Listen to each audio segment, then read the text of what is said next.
Hello and welcome to the True Hearted Trainer podcast with me, Dr. Lisa. I'm your host.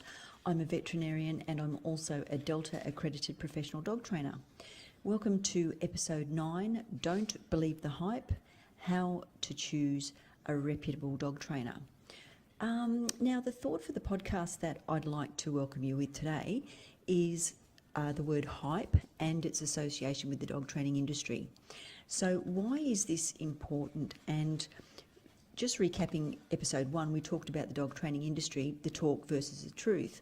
And this links in with that because basically the dog training industry is unregulated. And so this means that people who haven't updated their skills for many, many years, that have used traditional training methods such as punishment in the form of choke chains, check chains, shock collars, punishment, intimidatory techniques, there's no regulatory body to hold these people accountable or even put them under any scrutiny because of the practices they're using. And why is this important? It's important because the current scientific evidence states clearly that positive reinforcement is the most humane and more training method and is more effective than punishment.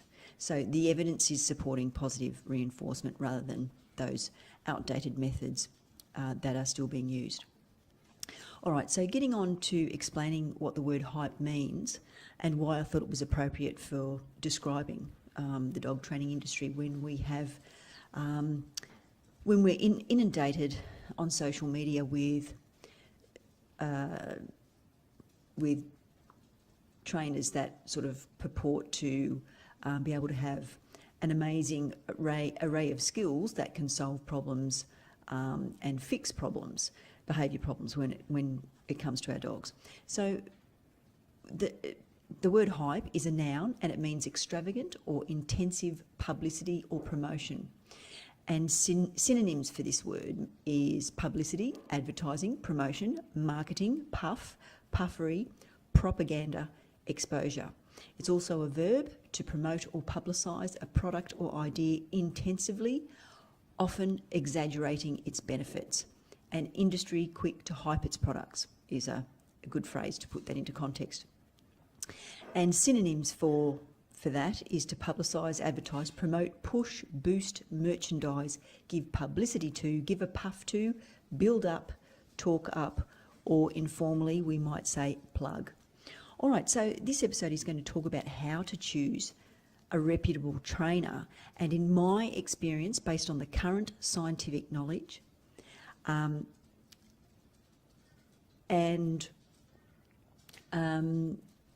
the recommendations of the current scientific knowledge,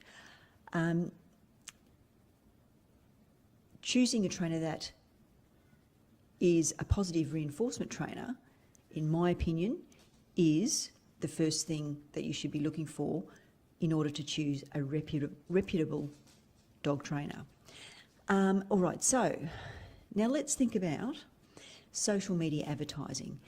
Now, it's going to be really difficult for just the everyday dog owner to critically evaluate and choose a reputable trainer that's up to date with current knowledge and is using best practice. And once again, in my opinion, based on the scientific literature, that also includes people who are updating their skills with continuing education, and of course, they're going to be up to date with the current knowledge.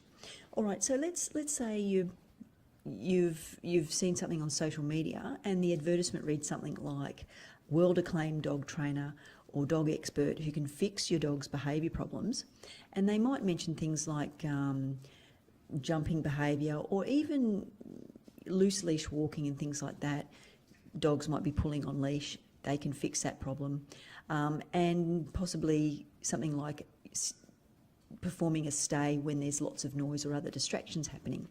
So these are, from an experience point of view, these things are pretty much the basis for providing a framework for your dog and a guideline to actually teaching them basic manners. So from my point of view, these things really wouldn't be considered problems, but they are problems from a dog owner perspective, because how do you, deal with those and manage your dog's behaviour in everyday situations. But what we're talking about is how an advertisement may seem like they are actually being able to solve all of your problems, and is it really too good to be true? All right, so the first thing to do, if you're not sure about the information in the advertisement and you think, well, that sounds pretty good, what should I look for next? Well, the first thing would be to then have a look at their website and actually have a look for some qualifications. Are there any signs or any information, even just a sentence saying, I am a certified dog trainer with such and such organisation, and that can then help you get a lot from that information, because then you can understand what that organisation teaches and what the mission statement of that organisation is. And you can then begin to understand if they are a positive reinforcement trainer or if they use punishment techniques. And I talked about people that call themselves balance trainers, and that's very misleading because it doesn't really say what it means, and I talked about that in episode 1. Balance trainers means, balance training, dog training, means that they use all 4 quadrants of the training spectrum. And so that means they use positive reinforcement, but they also use punishment. So looking at the information, whether they're certified, is the best thing to do first of all. All right, now let's say you've had a look at the website. There's no qualifications listed, but there's quite a lot of information on their About Us page, which is really good. So you start reading through and you see that they've mentioned a short period of time that might be around about, a few weeks to a few months. That happened probably around about a quarter of a century ago. And you think, well, that's a bit of a long time ago, but they've got a lot of information on that page. It talks about how that person has watched a lot of videos from famous trainers around the world and copied the techniques that they used. But they also say that they've got lots of experience and trained over thousands and thousands of dogs in different industries, like working with security or the Defence Force or the military, or even the police. So they might have extensive working experience in those environments, but how do we decipher or work out the training methods that they've been using on these thousands and thousands of dogs whilst they've been working for the last quarter of a century?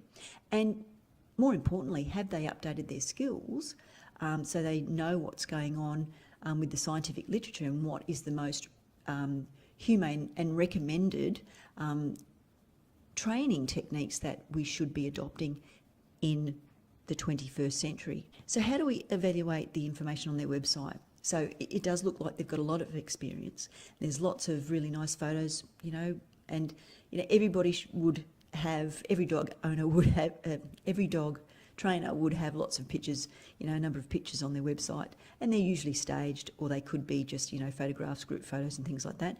But you'd expect to see some photographs, so you can't really tell that much from those photos. But it looks like they've got a lot of experience, but let's look more closely, and there is an obvious red flag that won't be obvious to everyday dog owners, but the industries where, like the military, the Defence Force, security, those sorts of things, law enforcement. Now, the methods that are commonly used are called traditional ones, and they rely on positive punishment, which means adding something to the environment which is going to be unpleasant, or they're going to be using negative reinforcement, which is removing something that's unpleasant. From the advertisement, you found out that the trainer has been using traditional methods like punishment, shock collars and choke chains, and that's training thousands and thousands of dogs. So that's a bit of a huge red flag, because we need to question whether this person has updated their skills, as I mentioned, and has some continuing education in the current best practice. And usually we'd expect to see this sort of information, this simple information, clearly included in any of their web pages. So that would be a red flag to look for.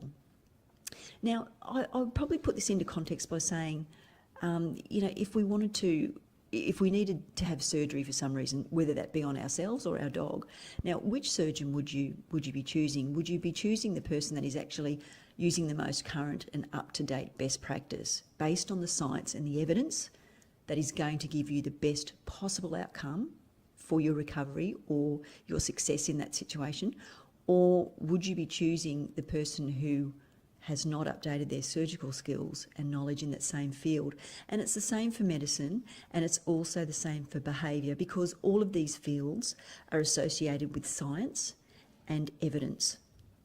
And that is where we should be basing our decision on the science and the evidence that is going to provide us with the best and most humane outcome for our dogs, and, of course, the most effective outcome for our dog. And when I say effective, the most successful outcome. Are we going to be having long-term success in the future for that, or is it just going to be something that's, is it going to be a method that's going to be successful in the short term because we're using punishment, but in the long term we're going to be seeing other things that are as a consequence of punishment, like escalation of behaviour, of certain behaviours, and also aggression as well. And that can be fear aggression.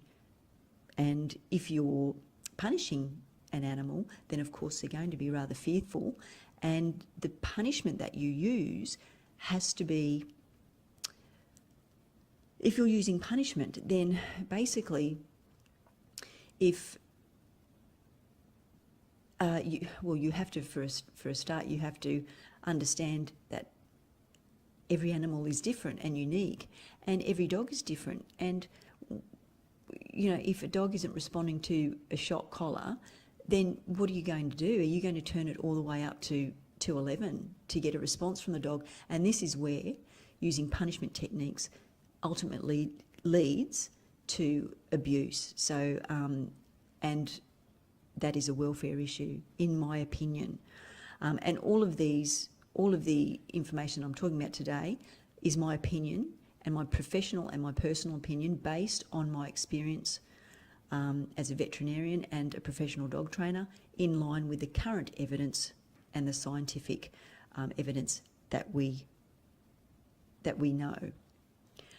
All right, so now, okay, so we've uncovered a few red flags amongst this information, but because it sounds too good to be true, they say they can solve our dog's problems for a few $100s, and we get lots of free information. We might get an ebook or a DVD. It sounds like a good deal, but then again, is it? So what are the best questions to ask, and how do you decipher what they're telling you? So the first question you might actually ask is, well, can you just let me know what qualifications you have? Because I can't see anything there in the website, and you know, it would be something that I'm wanting to find out. Now, if you then get some information and you don't get a straight answer, then it's probably a bit of a red flag that, you know, maybe this person might not be certified, and then you probably have to question what techniques and whether punishment might be a technique that they are going to be using. And of course, if we're using punishment, it does have those very deleterious consequences on the mental health and well-being of our dogs.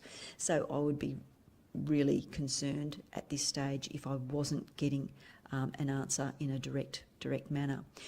Now, so you might try again and say, well, okay, well, thanks for giving me that information, but all that information was in your advertisement, and I still can't see any qualifications there. So, you know, and then they might even go on to say that, well, they've been a full-time dog trainer for a quarter of a century and they've worked with thousands of dogs.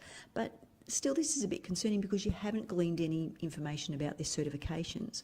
And certainly, if they still haven't answered the basic question as to whether they're a certified dog trainer, then it's probably unlikely that you're going to be getting any information on whether, you know, they've updated their skills, or they are in fact aware of the current scientific literature and information and evidence surrounding the quadrants of dog training. The next question to ask would be obviously, okay, look, well, what training techniques do you use? And because in the advertisement, we can, we see that they're sort of saying they can solve or fix our dog's problems. Well, then that's a bit of a red flag, and it's a very concerning one, because nobody can really guarantee or predict a dog's future behaviour.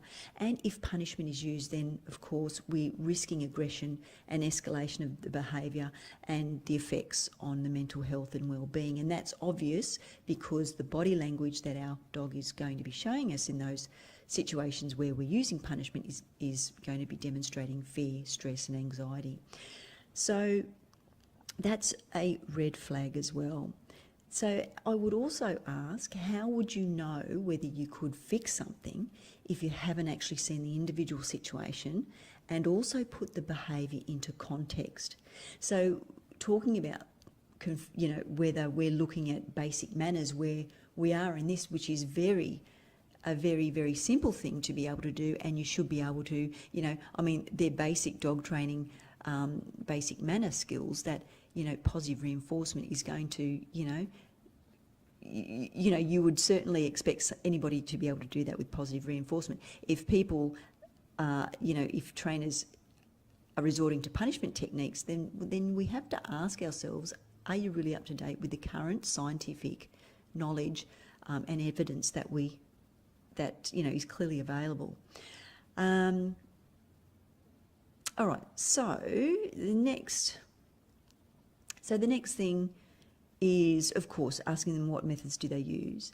And then if they say, well, they might say, well, no, I use corrections, or I use, shock collars, or I use, check chains. Well, that's a red flag, and I would probably say avoid them, because they're all forms of punishment, as I mentioned earlier, and they can have extremely detrimental consequences on your dog's mental health and welfare. So once again, on the surface, the superficial information and the hype of the advertisement doesn't really match up to the value and the science and the evidence and the techniques that based around the techniques that they're using. So it doesn't support the use of those. So in that case, I would be avoiding that and avoiding that situation. And it's probably, just a good time to say, well, thanks very much for your time, and just hang up and avoid them, and look for a positive trainer, a positive reinforcement training website or organisation. And for example, a very good place to start would be the Delta Society webpage. And I've mentioned that in episode 1 of the True Hearted Trainer podcast. So, all right. So,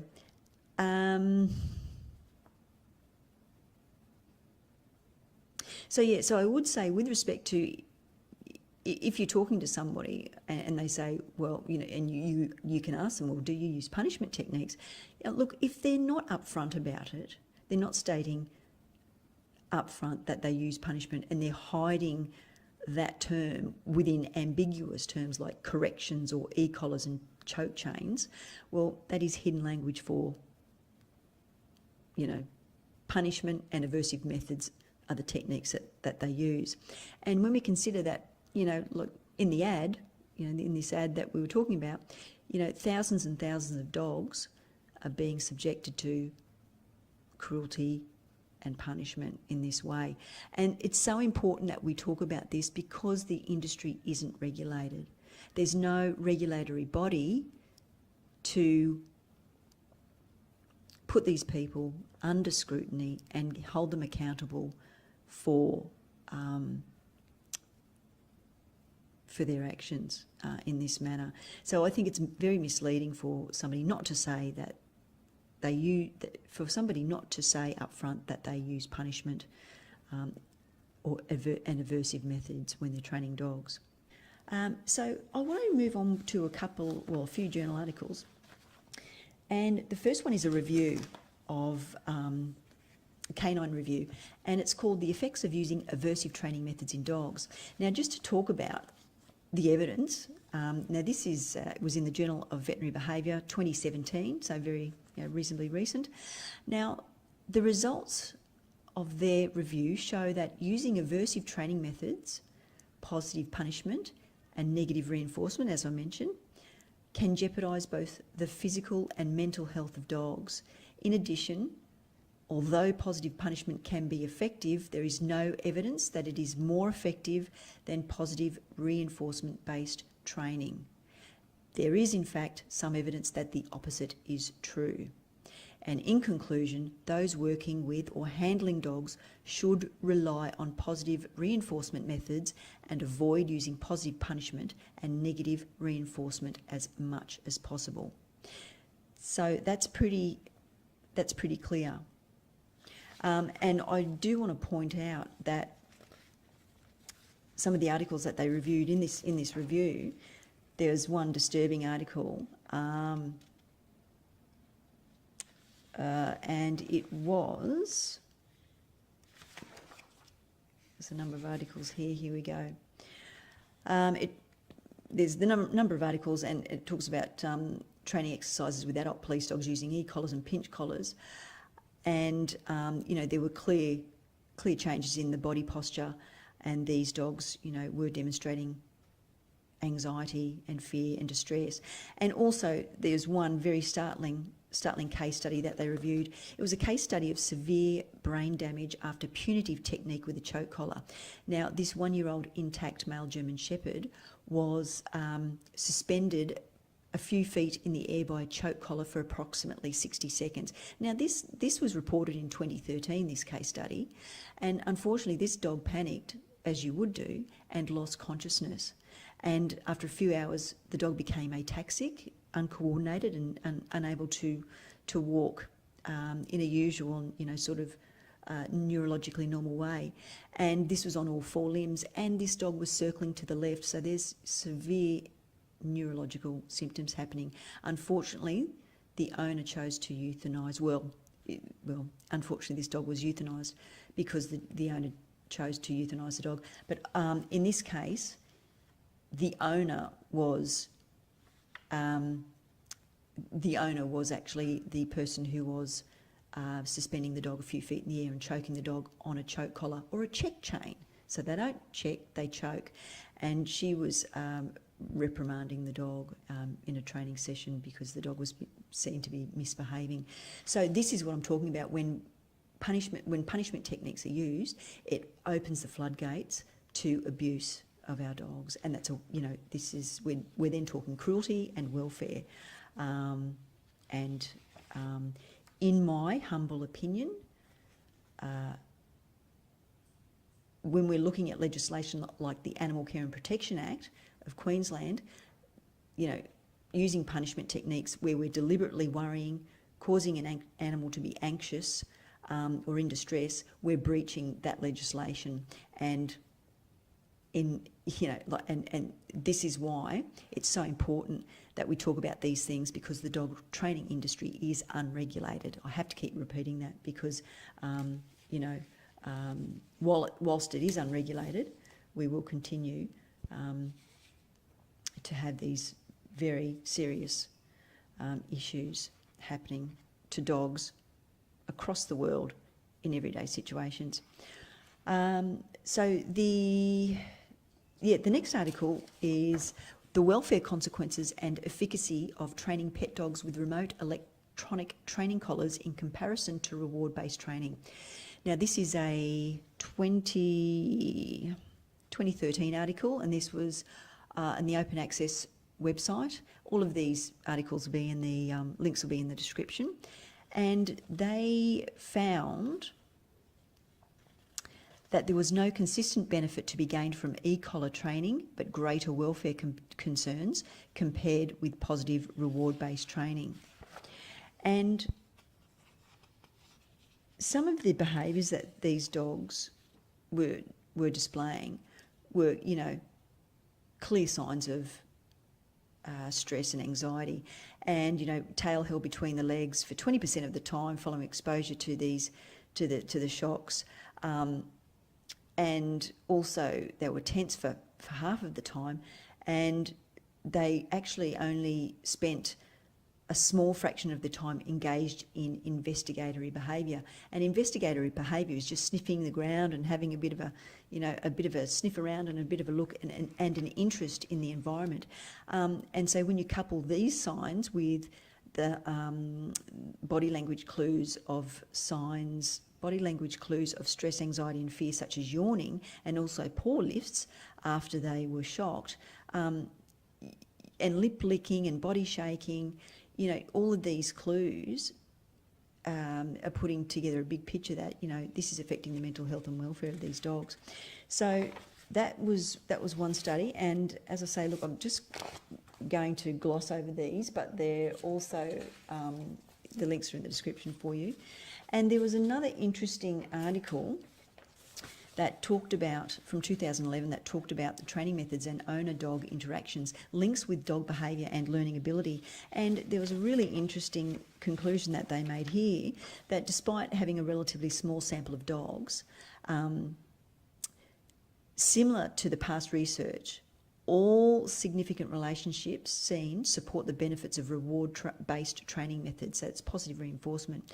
Now, they also suggests that for dog owners, the use of reward-based training appears to be the most beneficial for the dog's welfare, since it is linked to enhanced learning and a balanced, healthy dog-owner relationship.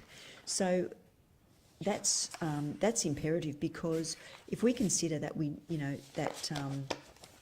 dog behaviour problems can really have strains on the bonds with our dogs, and that can lead the humans to then say, look, I can't cope with this situation, so I'm going to surrender my dog to the shelter. So if positive reward-based training is helping owners to help their dogs, then, the scientific evidence is saying that this is the most humane form of training. It's beneficial for our dog's welfare mentally, but it's also, from a training perspective, it is effective, and more so than punishment-based methods. All right, so just have a look at the, and just a couple of other articles just to highlight. With respect to military working dogs, military patrol dogs, with the training, a distinction has to be made between desired and undesired aggression.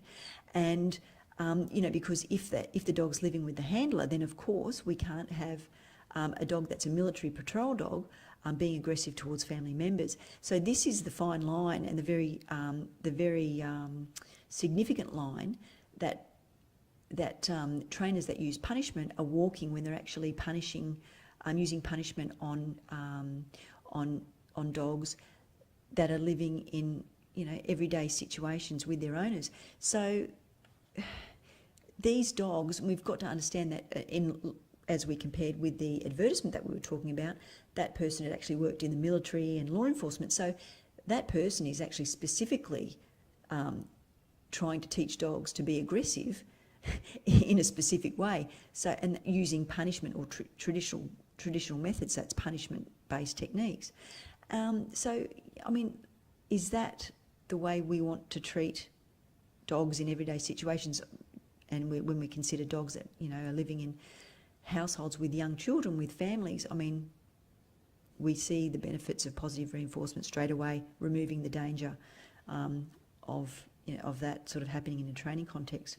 And once again, another article highlights that police dog training is a strict training with a high level of arousal and stress. There were a group of dogs, the Belgian Malinois dogs, that were the subject of this article, and they clearly display submissive body postures, and that also was deemed to be, let me just read here, so yes, with stress and anxiety as well, so that was clear. And the tails were held in a lowered position between the legs, and so that's another example of punishment-based techniques that are used, and the effects of the dogs mentally during these training sessions when punishment is used. And they also mentioned that nowadays police service dogs are being used worldwide in different areas such as evidence detection, tracking, narcotic and explosive detection. So these traditional based methods are being used in all of these conditions where working dogs are being used, military dogs, working dogs. So in my opinion, that's a pretty sad thing where you could use positive reinforcement and you could have a better relationship with the handler. You can also have, the removal of all of this stress and anxiety and fear in dogs when they're training and still achieve the desired outcome. So, yeah, so that's my opinion on that. All right, so I'll just recommend you to have a look at the True How to Train episodes previously, and particularly episode 1 and also episode 2, where I think I'm talking about the language and how the language that we use actually sets up whether we are going to be walking down a pathway to being to using punishment as a punishment techniques as methods to train our dogs, or if we're actually going to be walking down a pathway of positive reinforcement, which is going to be the most humane, as well as we saw from the evidence, as well as the most rewarding for our dog, from our dog's point of view, with respect to a learning point of view and also a mental health and welfare point of view. So just to recap the word hype. Now, with so many paid advertisements that are bombarding us on social media, of course it's difficult to know how to choose the right trainer, a reputable trainer, one that is using current best practice and is up to date with the current science. And what the science is saying is that the most humane as well as scientifically sound training method is positive reinforcement. So overall, when we consider around about a quarter of a century of working in the training industry as a dog trainer using punishment techniques and punishing dogs, not updating your skills, that certainly suggests that you're turning your back on the current scientific evidence and the principles of canine learning theory, as well as that would also suggest to me that as a trainer you're not looking at the body language of the dogs and understanding canine body language. These are fundamental principles. So despite after doing that for a quarter of a century, from that hypothetical situation, we saw that, that person is indeed still using punishment techniques. So we sort of think, we have to think then, how can that person actually call themselves a dog whisperer, a professional dog trainer, an expert on dogs, or even a behaviour expert, and not have any qualifications or be accountable for the damage that they possibly are doing on a daily basis to the mental health and welfare of dogs across the world. So I'd probably like you to just have a bit of a think before you choose a dog trainer, before you let that person into your life. Just make sure that you are choosing a reputable trainer, with the criteria that I mentioned before, because, our dog's mental health and well-being really do depend on it. So just imagine if you're getting a new puppy or a dog and you come across, something that sounds too good to be true, please just take time to really critically evaluate it before you choose that person or that trainer. And again, I'm happy for anybody to contact me if they might not be sure, and you can send me an email, info@vcabs.com.au, if you'd like some help in choosing a trainer or you're just not sure of the information you're seeing. I'm happy to have a look at that and let you know what questions you might be, it might be worthwhile you asking that person before you decide to choose them, and there's no harm in asking any questions. All right, well, thank you very much for joining me for episode 9, Don't Believe the Hype, How to Choose a Reputable Dog Trainer. I'm Lisa, your host. I'm a veterinarian. I'm also a Delta accredited professional dog trainer. You can find me on social media. I'm on Facebook. I'm on Twitter, and I'm also on Instagram @The True Hearted Trainer. So thank you very much for joining me. As mentioned, the links are in the description. If you would like to look at any of our other podcasts, you can find the icon just in the top right-hand screen. Please click on that and that'll take you through to the other videos. All right, thanks very much for joining me. See you next time. Stay positive.